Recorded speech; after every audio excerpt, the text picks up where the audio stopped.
this place. I don't even need to concentrate to feel it. Rover, something terrible must have happened here. We have to be cautious. This is a tacit field. Let's take out those tacit discords first.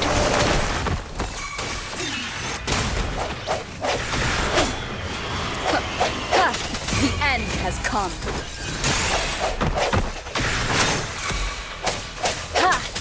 Guide my blade.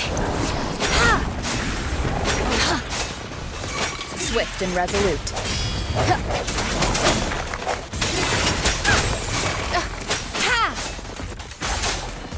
Upswing. Swift and resolute.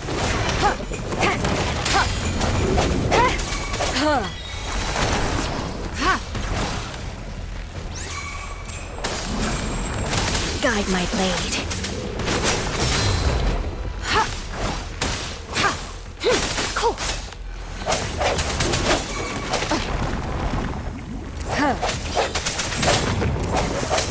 Guide my blade.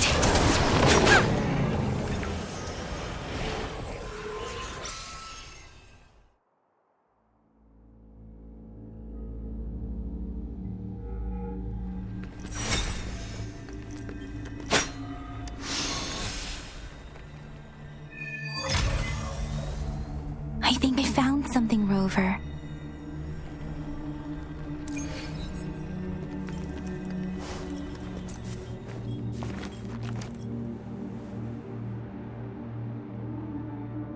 Ritualistic wooden plaques.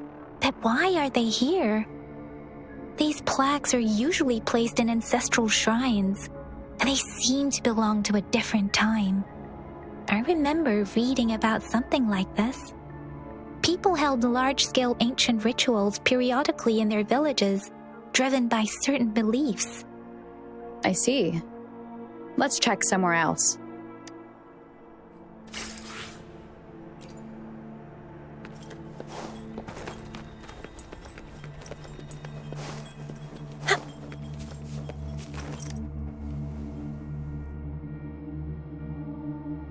Watch out!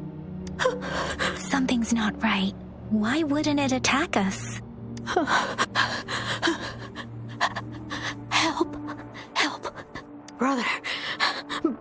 Brother! Help! Help! It seems to only repeat these lines. This is not a common tacit discord. Tacit discords attack other living beings because they need to feed on those frequencies to make themselves whole again. When frequencies are scattered and recombined, a new tacit discord is born. This one probably devoured the frequencies of humans, turning the last bits of a human's consciousness into such monotonous mumbles.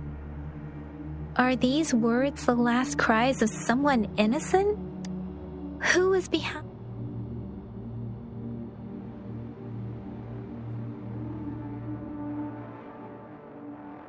I'm sorry. No, that's beyond my ability. I just sensed some complex feelings from it. A mixture of deep sadness and, Rover, I think I know what's going on here. It seems to be begging for help, but it's not asking us to help it. I can sense the pained cries of this tacit discord. No, the village is crying, waiting for rescue. Something truly awful must have happened here.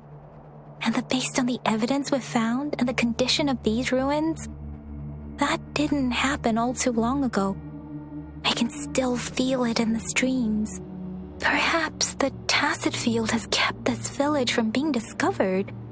Or maybe someone has been intentionally concealing it. There must be something we can do. We may find the victims nearby. I'll inform Chuzia about what happened here. Can we continue our search before the official investigators arrive? Sorry, I know it doesn't sound very convincing. It's just a hunch of mine, and I don't have any evidence to back it up. Thank you, Rover. Please stay. As for the little one here, let's leave it be.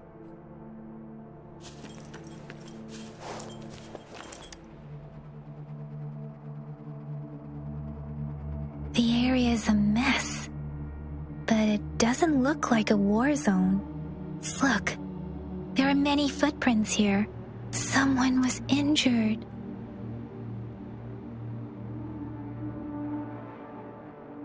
These guards. The Fraxidus is likely behind it all. The Fraxidus? Yes. I don't know much about the Fraxidus, but as an outrider, I've worked on related cases. It's a group of extremists obsessed with fusing humans with tacit discords.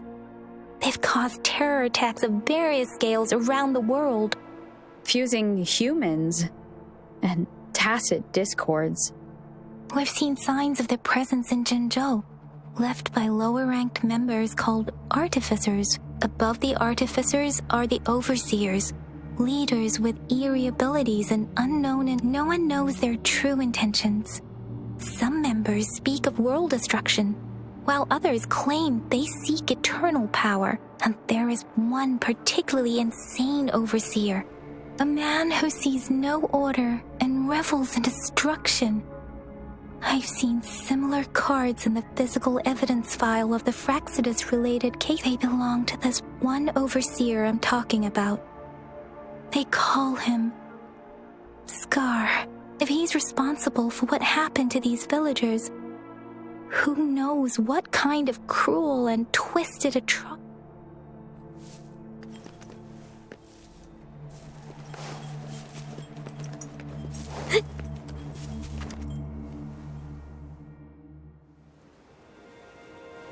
Huh?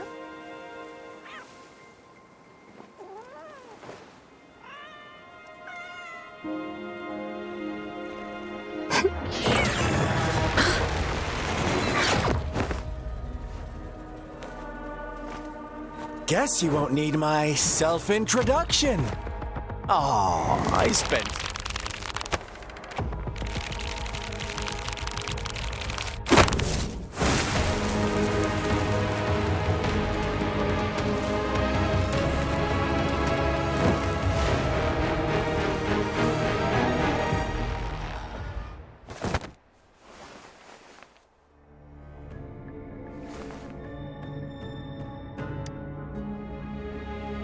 If you need to hear it from me, then yes, I am Scar. Cruel and twisted maniac.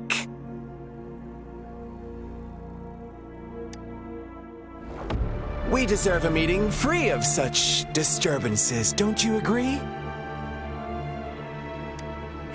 The girl, she's gonna sway your judgment.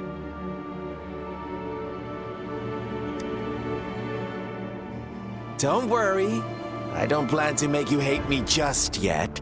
She is safe now.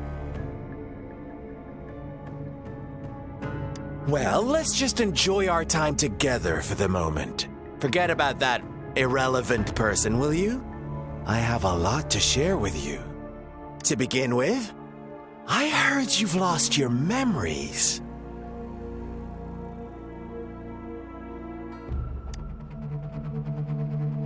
So, it's true. That makes sense, given how fragile you were when you woke up, or I would have questioned the authenticity of those rumors. So you noticed. Oh, I am flattered. No need to be so on edge. By now, you should have realized I'm just one of the onlookers. But out of all the onlookers, I'm the only one who came forward to meet you with absolute honesty.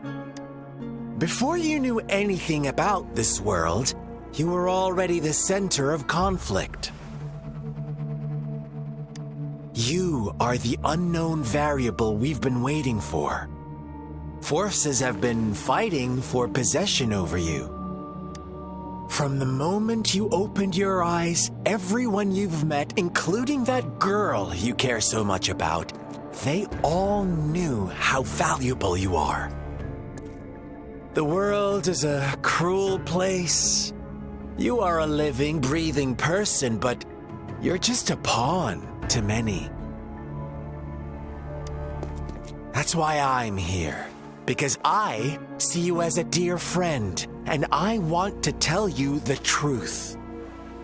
I am so sorry for everything you're about to face. But truth hurts sometimes.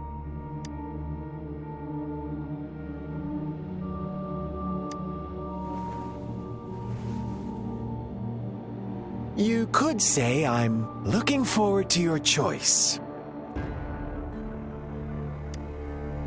My goal is simple.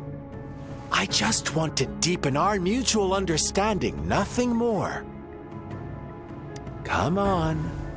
Observe the surroundings a little more and tell me what you see. As you learn more about this world, your true desires will surface. And before that, I don't want anyone to disturb my precious alone time with you. That's all. Why do you have to assume we are the culprits? Maybe you should be asking me what actually happened here. I won't tell you everything just yet. That's too boring. As I said, why don't you take a look around? And so go ahead. What do you see? Bravo! Didn't think you'd catch on to that. Now, what is the conclusion you've drawn?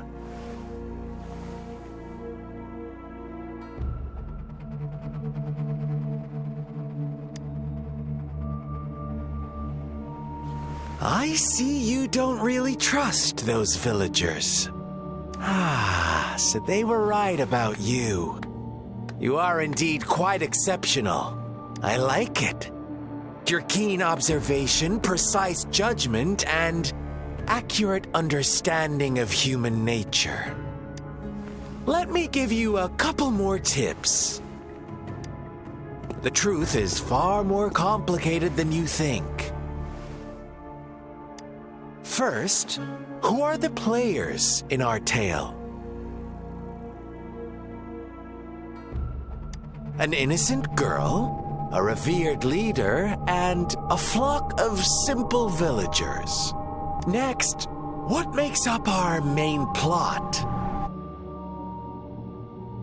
False devotion, fleeting kindness, collective deceit, senseless killings, and the one vulnerable soul pushed onto a path of destruction by the masses. Now, Rover, the story is yours to spin. I'm eager to hear your version after you've learned more.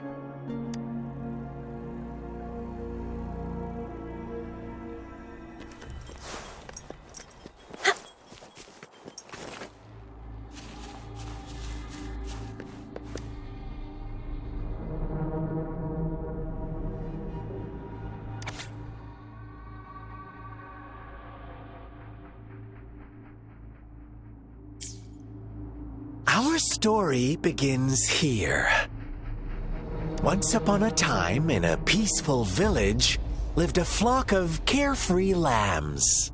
In the day, they toiled for food, and when evening fell, they sought refuge from the looming threat of wolves. Fables, stories told and retold through the ages. The ancient art of conveying hidden truths through fiction. But they always draw from real life, don't they? The same story gets told by many, and each person brings their own spin. Whatever you learn from it is just one of countless different interpretations, like us now. Caught in a carefully crafted plotline, a scheme I had no hand in. This village marks the beginning of my story with Jinzhou. So that magistrate led you here to meet me. Such a clever move on her part.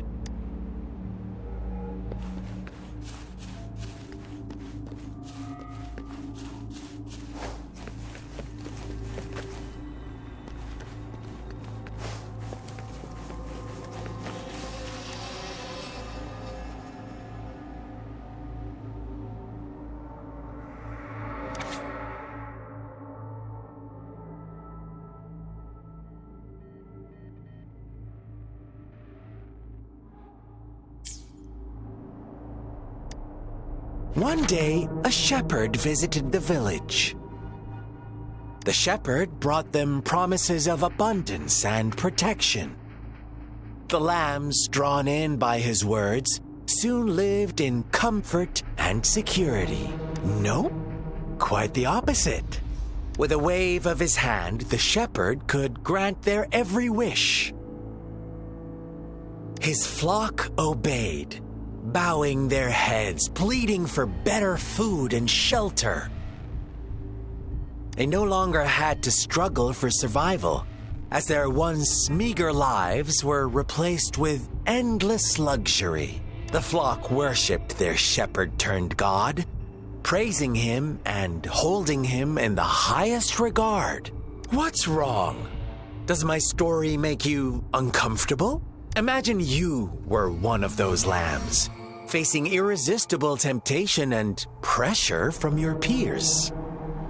Wouldn't you bow down and beg for food from your master? Oh, so we agree already. You are right. But the world we live in falls short of our ideals. It's up to the two of us to make that ideal world a reality.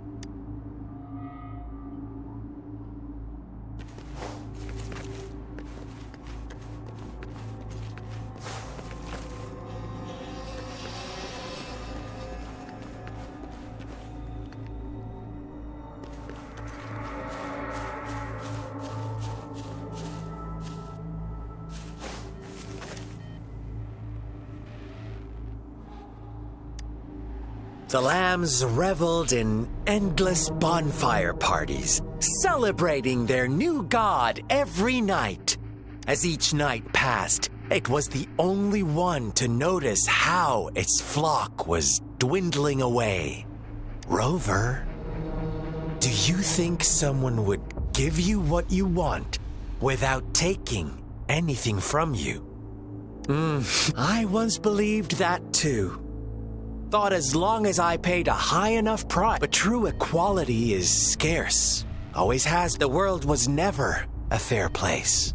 Wouldn't you? To receive equal retribution, one must give more and more.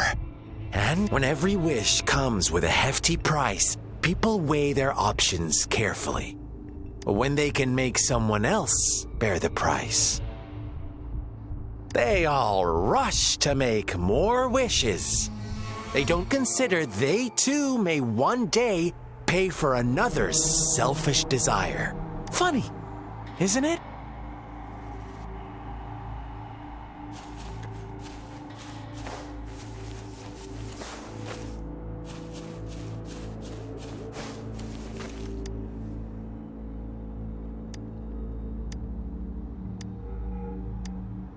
Later, the shepherd openly blamed the black lamb for the flock's decline. On the next day, the white lambs welcomed the rising sun as usual, but the black lamb was nowhere to be found. The shepherd introduced an unspoken rule to this village, one that our black lamb violated by telling the truth. Suddenly, the once doting god stopped fulfilling wishes. Because after witnessing the black lamb's actions and hearing from their almighty shepherd, what do you suppose the white lambs did? Those oblivious lambs. Little did they know the most fearsome demon was right under their noses.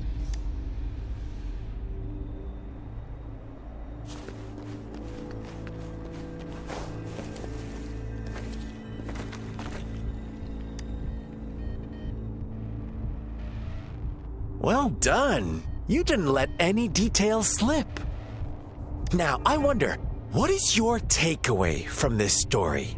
Answer me and I'll reveal the truth of what happened. Who was the real culprit behind the diminishing number of lambs?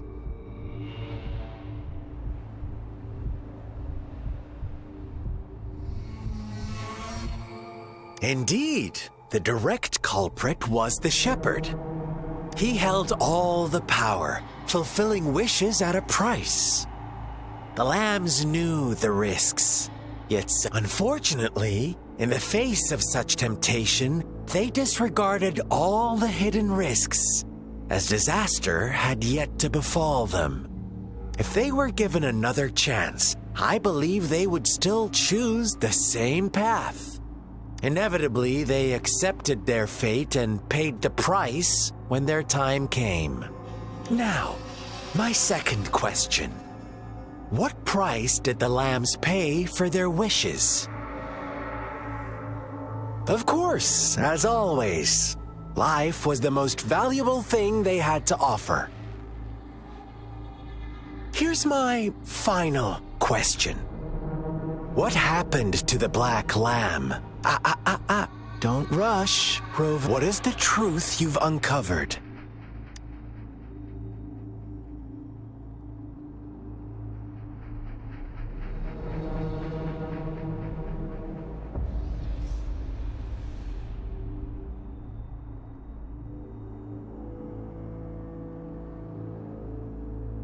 The shepherd was granting wishes by sacrificing the lives of lambs. The flock never found out about it. They were deceived to believe the black lamb was the culprit. Almost there, Rover. Little lambs cowered and huddled in their village, terrified of the relentless wolf packs. Until a shepherd arrived, bearing the gift of wishes and providing shelter and sustenance. Slowly, the shepherd gained control over the flock, and the lambs lived contented lives. But this is not the end of our story. The shepherd found the solitary black lamb in his flock and offered to grant any wish it desired. In exchange, he wanted one of its companions as a sacrifice. The black lamb refused, and it was shunned by its flock, left without shelter or sustenance. After the black lamb's exile, more lambs continued to vanish. The shepherd then blamed the black lamb for breaking the rules and withheld his wish-granting power as punishment.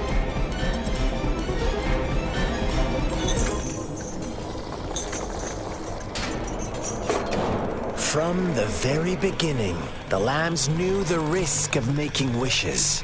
They too could become sacrifices for those of others. But they always believed it wouldn't be them. Meanwhile, some lambs reasoned that since they had already risked being sacrificed for someone else's wish, it was then only fair to pass on that risk for a chance at fulfilling their own desires. And so they continued to play the game. They all knew the consequences, but chose to remain silent. Fearful, yet greedy, they followed the shepherd's orders and made wishes again and again, until one day, a brave black lamb spoke up, shattering the flock's facade, their illusion of a peaceful and happy life.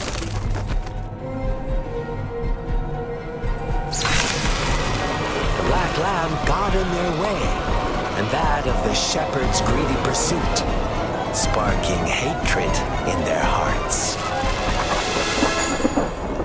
Suddenly, they could no longer ignore the blood and ashes of past sacrifices littering the ground.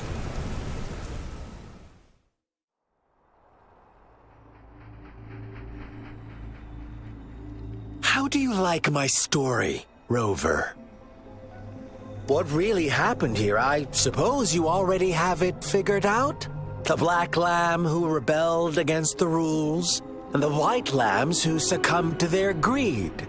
The innocent maiden sacrificed, and the villagers who turned on each other in a ruthless frenzy. They had it coming. All the shepherd had to do was execute the rebel. That's how he kept the flock in check and maintained the status quo. Fun answer, but no. Not even close. I was never the shepherd. Never will be. You and I, we are the Black Lamb. No one who breaks the rules.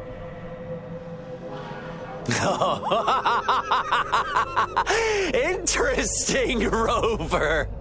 I'm liking you more and more. Well then, let's see if this Black Lamb is going to end up like you say.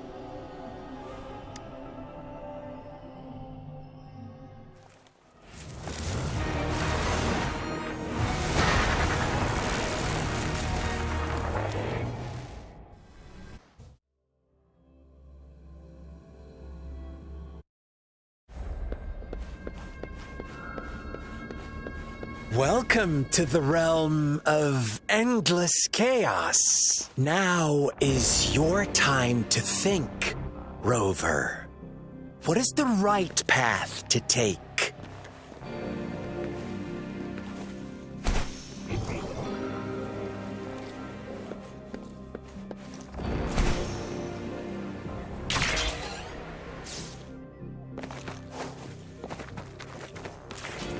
Oh, you found us already. Shake and shiver, blink an eye. A flock of lambs comes passing by. Fleece of white, black, and red. Who's the sweetest one ahead? Watch out, my dear. Your pioneers are lying at your feet. Don't look back. Join them on this right path. And I've got a Don't rush. One slip and you'll shatter to pieces. Ha! One with the sounds. Ha! Ha! I sense your weakness. Such speed. Such brutality. Can't you see? We are kindred spirits after all.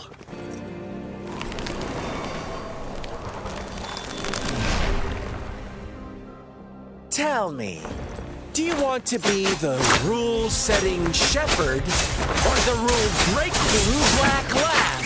If a sane person manages to survive in a realm of lunatics, would you call them the last one of reason or the sole apostle? Think about it. The shepherd is not the preordained embodiment of truth.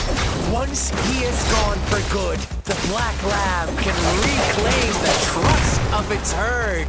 Then, eventually, there will be none left to be victims or oppressors.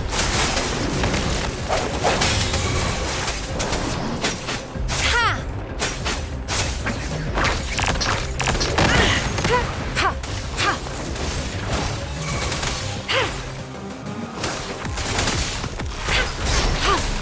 Swift and resolute. The end has come. Such...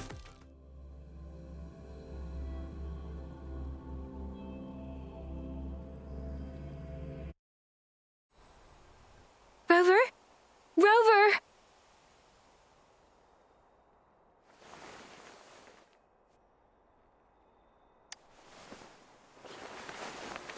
I shattered Scar's illusion. That should have injured him.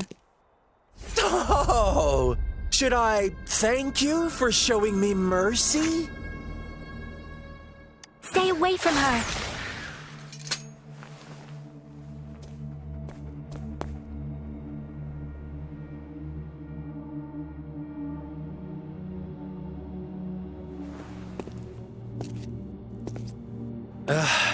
Didn't you promise to leave me some alone time with Rover? With one condition. I do hope you haven't let that slip from your mind. Don't let your improvisation trouble others. Look at you, rushing in to protect your precious, perfect movement. No worries. I know all the do's and don'ts. I don't need you to tell me what to do. Rover, it seems our happy little date must come to an end. But don't forget my sincere reminders. Let me know what you choose. An unexpected gift?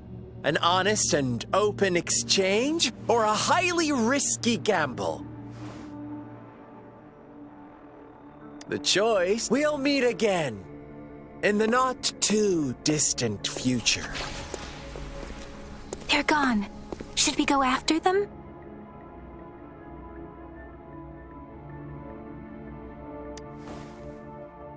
No, don't worry. I'm okay.